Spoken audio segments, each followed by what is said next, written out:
Hey, thanks again for dropping in for some more real talk. Today let's talk some Errol Spence. If you like him or not, some things cannot be denied. And that's what we'll focus on today. First thing is, let's talk toughness and willpower. No one can question his toughness or his heart. How many people do you know that can get ejected from a speeding car that overturned 69 times going 100 miles an hour onto the pavement and still here to talk about it? My numbers may be a little off, but you get my point.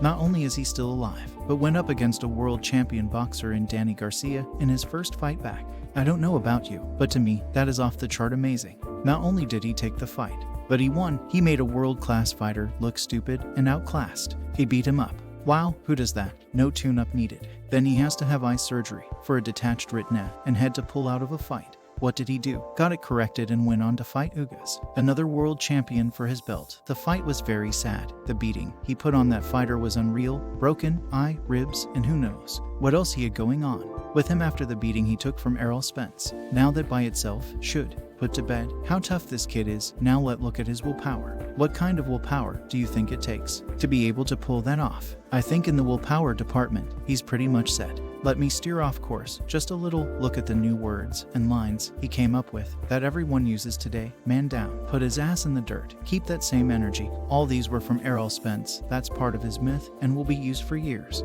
And those are just a few, maybe. Ollie, I don't know any other boxer in history with that kind of wordplay. Next is straightforwardness. Say what you want about Errol Spence. He don't lie and shuck and jive. He says what he means and mean what he says. You can take his word to the bank because you know it's real. And the one great thing about Errol Spence, he's like a country folk hero and very hard to dislike. If you don't like Errol Spence, you're just a hater with a crooked heart. This guy is just a cool person. Forget about boxing. He seems to be just a nice person, not some phony putting on a mask for everyone. Now let's look at what he told us. He said if you've been listening to him for the past 5 years, he has been telling everyone who would listen he was going to be the undisputed champ at 147 and 154 and maybe 160.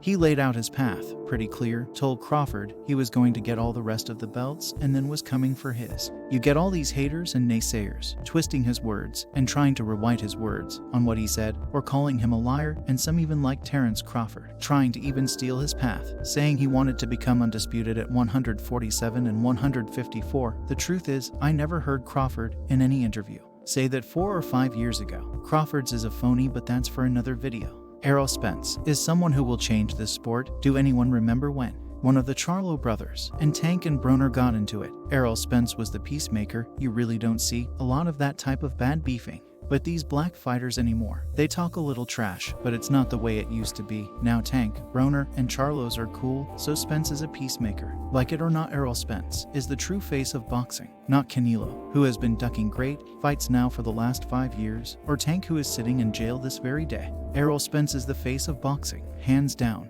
Terrence Crawford has challenged him, disrespected him in the talks to get this fight done. The lies he has been spreading. Errol Spence is not a big trash talker, but he has done the unthinkable. He has awakened the truth with disrespect, and July 29th, the big fish is coming to collect. The man, the myth, the legend. Thanks for stopping by.